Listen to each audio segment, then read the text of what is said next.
नमस्कार, बहुत स्वागत है आप सभी का। मैं हूं आपके साथ मनु तेवतिया। बुलेटिन की शुरुआत करते हैं बड़ी खबर के साथ। डबरा सीट से हार को लेकर पूर्व मंत्री इमरती देवी का दर्द एक बार फिर झलका है। ग्वालियर में इमरती देवी ने अपनी ही पार्टी पर निशाना साधते हुए कहा है कि विधानसभा चुनाव में सभी ने हराने के लिए काम किया, फिर चाहे वो जिला मंडल अध्यक्ष हो। इमरती देवी ने कहा है कि उन्होंने चुनाव सिर्फ अपने दम पर लड़ा। तो ये बड़ी खबर अपने दर्शकों को बता रहे हैं। इमरती देवी ने अभी हाल ही में 2 दिन पहले ही एक मंच से एक बार फिर से कहा था कि वो जब कांग्रेस में थी तो वो जीत रही थी और बीजेपी में आने के बाद वो लगातार हार का सामना कर रही है। और एक बार फिर से उनका दर्द छलका है डबरा सीट को लेकर, जहां से वो 2023 विधानसभा चुनाव में बीजेपी के टिकट पर लड़ी थी, लेकिन वो हार गई अपने ही समधि से। जो कांग्रेस के प्रत्याशी थे सुरेश राजे, उनसे हार गई थी और इसको लेकर इन्होंने कहा है कि किसी भी कार्यकर्ता ने उनका साथ नहीं दिया।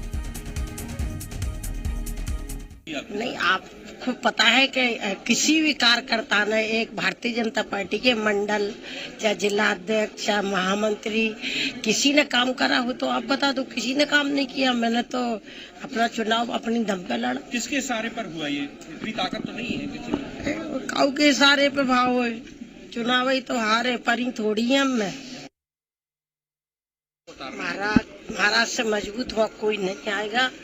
श्रीमान ज्योतिरादित्य सिंधिया गुना सीपी से चुनाव जीतेंगे, ये हम गारंटी दे रहे हैं। आपको ये गलत कहना है कि मैं टिकट मांग रही थी। अगर मैं टिकट मांगती तो टिकट मिलता। मैंने टिकट लोकसभा का मांगा ही नहीं। किसी नेता से मांगा हो तो कोई बता दे कि हमसे क्यों। मैंने ज्योतिरादित्य सिंधिया जी पे भी टिकट नहीं मांगा, इसलिए मुझे टिकट नहीं मिला। जी मीडिया संवाददाता अजय दुबे भोपाल से इस वक्त हमारे साथ जुड़ गए हैं। अजय, समय समय पर हार की टीस इमरती देवी अलग अलग मंचों से दिखा रही हैं। बार बार उनका दर्द छलक रहा है कि बीजेपी के कार्यकर्ताओं ने उनका साथ नहीं दिया। इससे पहले भी उन्होंने इशारा किया था। बिल्कुल, लोकसभा चुनाव से ठीक पहले ही इमरती देवी का ये बयान अपनी ही पार्टी के खिलाफ, और वो भी सवालों के घेरे में, क्योंकि उन्होंने अपने ही पार्टी के जो नेता हैं, मंडल अध्यक्ष, जिला अध्यक्ष, उन पर आरोप लगा रही हैं कि चुनाव के दौरान जब उन्हें टिकट दिया गया तो उस दौरान उन्हें प्रचार नहीं किया। अगर प्रचार प्रसार होता तो वो जीत जाती। ये इस इमरती देवी का कहना है। उनका दर्द साफ तौर पर झलक रहा है। अलग अलग मंचों से इमरती देवी अपने बयानों से सुर्खियों में रही हैं। उनका ये भी कहना है कि लोकसभा चुनाव में हमने टिकट नहीं मांगे होते तो मिल जाता, लेकिन जिस तरह से कांग्रेस से बीजेपी में आने के बाद उनकी उपेक्षाएं, जिस तरह से उनका उपेक्षाओं की बात जिस तरह से कर रही हैं, जिस तरह से पार्टी के जो नेता हैं, मंडल अध्यक्ष, जिला अध्यक्ष पर आरोप लगा रही हैं कि अगर वो सपोर्ट किए होते, अगर प्रचार प्रसार करते तो वो जीत जाती। वो अपने दम पर जितना वोट उन्हें मिला है, उनका कहना है कि वो अपने दम पर पाई हैं। तो साफ तौर पर लोकसभा चुनाव से पहले पार्टी के कार्यकर्ता और पूर्व मंत्री रही इमरती देवी का ये बयान कहीं ना कहीं भारतीय जनता पार्टी अजय, कहीं बीजेपी से मोह भंग तो नहीं हो रहा इमरती देवी का?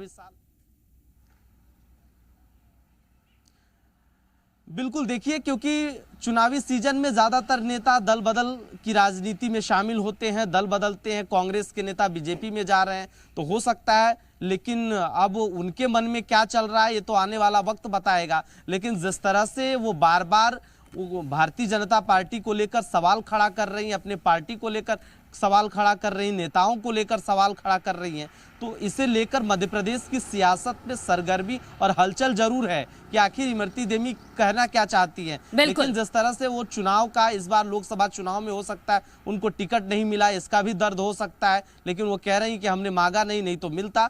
लेकिन इमरती देवी का साफ तौर पर है दर्द छलक रहा है। इससे पहले भी उन्होंने एक मंच से कहा था कि जब कांग्रेस में थी तो 60,000 से ज्यादा वोटों से जीता करती थी, लेकिन बीजेपी में आने के बाद 2 चुनाव लड़े हैं और दोनों ही वो हार गई है। बहुत शुक्रिया अजय आपका तमाम जानकारी के लिए।